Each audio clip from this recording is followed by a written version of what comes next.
शांति। कुछ दिन पहले सेंटर पर हमारे पास एक भाई आया। उसने कहा मेरा पूरा परिवार किसी सत्संग में जा रहा था। मेरी पत्नी, मेरा 5 साल का बेटा, मेरी मदर और फादर, 4 लोग सत्संग में जा रहे थे। हाईवे पे एक्सीडेंट हुआ और फादर को चोट लगी और बाकी तीनों ने वहीं शरीर छोड़ दिया।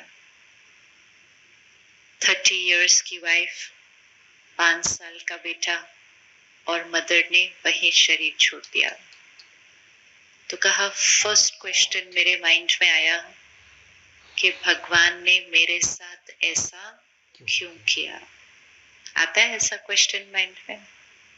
कहा, मैं घर गया और जिन महात्मा जी के सत्संग में मेरा परिवार जा रहा था, मैंने उनकी तस्वीर दीवार से उतारी, नीचे जमीन पर फेंकी और उसको जोर जोर जोर से मैं टपकने लगा। मैं कहा, इनकी वजह से ये हुआ जो हुआ। फिर उसने अपनी नसें काट दी। जीना नहीं चाहता था लेकिन किसी ने उसको बचा लिया। तो उसके माइंड में एक ही क्वेश्चन कंटिन्यूअसली चलता था, मैंने अपने जीवन में ऐसी कौन सी गलती की है। छोटी बड़ी गलतियां की होंगी लेकिन ऐसा कौन सा पाप किया जिसके लिए भगवान ने मुझे इतनी बड़ी सजा दी। आता है क्वेश्चन ऐसा माइंड में? आता है ना माइंड में ऐसा क्वेश्चन? क्योंकि जीवन में जब छोटे बड़े सीन आते हैं तो सबसे पहला क्वेश्चन जो माइंड में आता है, मेरे साथ ऐसा क्यों? जो छोटे सीन होते हैं, छोटी छोटी बातें होती हैं जीवन की, उनका जिम्मेवार हम किसी ना किसी को ठहरा देते हैं। लेकिन कुछ बड़ी बातें होती हैं जिसका जिम्मेवार हम किसी मनुष्य आत्मा को नहीं ठहरा सकते। तो उसके लिए हम जिम्मेवार किसको ठहरा देते हैं? किसको ठहराते हैं? जवाब मिलेगा। क्योंकि बचपन से हमने सुना कि जो कुछ हो रहा है वो किसकी मर्जी से हो रहा है? परमात्मा की मर्जी से हो रहा है। पत्ता पत्ता भी जो हिलता है वो ईश्वर की मर्जी से हिलता है। ये भगवान की मर्जी से चलती हुई सृष्टि है। राइट है? उस भाई का पूरा परिवार 1 मिनट में सब चले गए। ये भगवान की मर्जी से हुआ होगा। कोई बच्चा पैदा होता है, पैदा होते ही बीमार है, पैदा होते ही उसके किसी अंग में तकलीफ है। उस दिन अखबार में आया 6 घंटे के बच्चे को हार्ट में पेसमेकर लगा रहे हैं। 6 घंटे का बच्चा। ये सब भगवान की मर्जी से होता होगा। एक कन्या घर से निकली कॉलेज से और कुछ ऐसा हुआ कि उसके जीवन उसके बाद कभी भी सेम नहीं रही। ये भगवान की मर्जी से होता होगा। कुछ परिवार बहुत श्रद्धा से, बहुत भावना से तीर्थ यात्रा पर गए। इतनी बारिश आई कि फिर वो वापस ही नहीं आए। ये भगवान की मर्जी से होता होगा। जब नेपाल में भूकंप आया तो उस पे बहुत लोग फिर कुछ ना कुछ लिखते हैं ना। तो एक भाई ने लिखा कि पूरी उम्र बीत गई एक मकान बनाने में और तुम्हें 2 मिनट भी नहीं लगे मेरे सारे मकान तोड़ने में। किसी के लिए एक मकान बनाना बहुत बड़ी बात होती है और उसने कहा, तुमको 2 मिनट लगे, तुमने मेरे मकान तोड़ दिए। अगर ये भगवान ये सब कर रहा है बैठकर ऊपर, कैसा भगवान लगेगा फिर ये? ऐसे भगवान से प्यार करने का मन करेगा क्या? ऐसे भगवान से तो क्या करना पड़ेगा? डरना पड़ेगा। और इसीलिए आज हम भगवान से डरते हैं और बहुत सारी चीजें हम डर के करते हैं। ये कर लो, कहीं कुछ गलत ना हो जाए। ये व्रत कर लो, कहीं कुछ गलत ना हो जाए। ये नियम फॉलो कर लो, नहीं तो वो नाराज हो जाएंगे। तो सब कुछ जो कर भी रहे हैं वो प्यार और भावना से नहीं, डर से करते हैं। करना है लेकिन उसमें भावना कौन सी होनी चाहिए?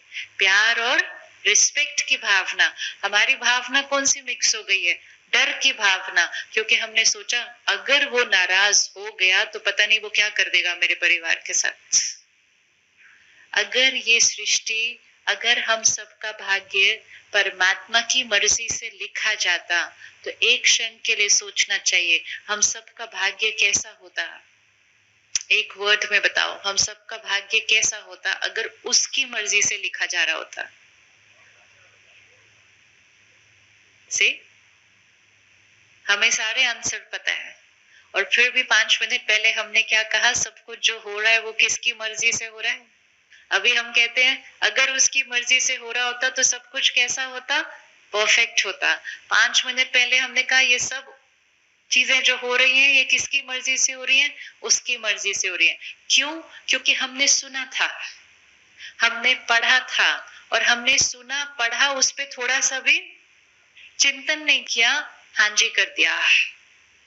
कोई भी बात जब सुनते हैं वो किस भाव से लिखी गई थी, उसका इंटरप्रिटेशन किसी और का क्या था, उसका फिर पास ऑन होते होते कभी कभी मीनिंग ही बदल जाता है। तो उसको ग्रहण करने से पहले 2 मिनट उस पर चिंतन तो करना चाहिए कि परमात्मा की मर्जी से होता तो ये दुनिया कैसी होती। आज अगर हमें पावर मिल जाए अपने बच्चे का भाग्य लिखने की, कैसा भाग्य लिखेंगे, कैसा भाग्य लिखेंगे? जरा लिखें, स्कूल में कितने मार्क्स आएंगे, लिखते जाए, जरा 1 मिनट लिखो, मन में लिखते जाओ, कौन सा रैंक आएगा उसका क्लास में। पूरे शहर में कोई भी स्कूल में कोई सेकंड ही नहीं आएगा, क्योंकि हर पेरेंट ने क्या भाग्य लिखना है बच्चे का, फर्स्ट। बीमार कितनी बार होगा साल में, थोड़ा सा, थोड़ा थोड़ा, थोड़ा भी नहीं, सब कुछ पेरेंट ने बच्चे के लिए भाग्य में कैसे लिखना है, परफेक्ट परफेक्ट परफेक्ट। अगर वो हमारा भाग्य लिखता तो वो भी तो परफेक्ट परफेक्ट और परफेक्ट ही लिखता। अगर हमारे 2 बच्चे हैं, एक बहुत आज्ञाकारी है, एक थोड़ा मस्ती मस्ती वाला है, तो दोनों के भाग्य में कितना अंतर लिखेंगे, एक का ज्यादा अच्छा दूसरे का कम। जो आज्ञाकारी है उसका थोड़ा अच्छा लिखना चाहिए ना, ज्यादा एक्स्ट्रा अच्छा, इक्वल। आज क्या हम सबके भाग्य इक्वल हैं? अगर वो भाग्य लिखेगा तो ये 2 क्राइटेरिया पूरे होते। एक, हम सबका भाग्य कैसा होता, परफेक्ट, और दूसरा हम सबका भाग्य कैसा होता, इक्वल। आज ना परफेक्ट है और ना इक्वल है, कितना अंतर है। किसी का अपना हेलीकॉप्टर है और किसी को कूड़ेदान में जाकर खाना ढूंढना पड़ता है, ये कितना इक्वल है। कोई 100 वर्ष की आयु तक निरोगी है, कोई पैदा होते बीमार है, ये कोई इक्वल है? तो क्वेश्चन मार्क। क्या ये भाग्य परमात्मा ने लिखा? एक और कॉन्सेप्ट बचपन से सुना, जैसा कर्म हम करेंगे वैसा फल मिलेगा। राइट है, ये भी राइट है, वो भी राइट था। दोनों कॉन्सेप्ट देखते हैं। एक, जो कुछ हो रहा है वो भगवान की मर्जी से हो रहा है। दूसरा, जो कुछ हो रहा है वो मेरे कर्म का फल है। दोनों राइट हो सकते हैं? दोनों राइट हो सकते हैं? नहीं, दोनों में से एक हो सकता है, एक नहीं हो सकता। कर्म हमारे परफेक्ट नहीं, आज हमारे कर्म परफेक्ट नहीं। बहुत सारे कर्म बहुत सुंदर हैं, कुछ कुछ बीच में थोड़ी थोड़ी गड़बड़ भी है। तो कर्म परफेक्ट नहीं तो फिर फल भी परफेक्ट नहीं। कर्म हमारे इक्वल नहीं तो फिर फल भी हमारा इक्वल नहीं। तो अब दोनों में से एक कॉन्सेप्ट को उठाना है, एक को छोड़ना है। तो कौन सा वाला उठाना है?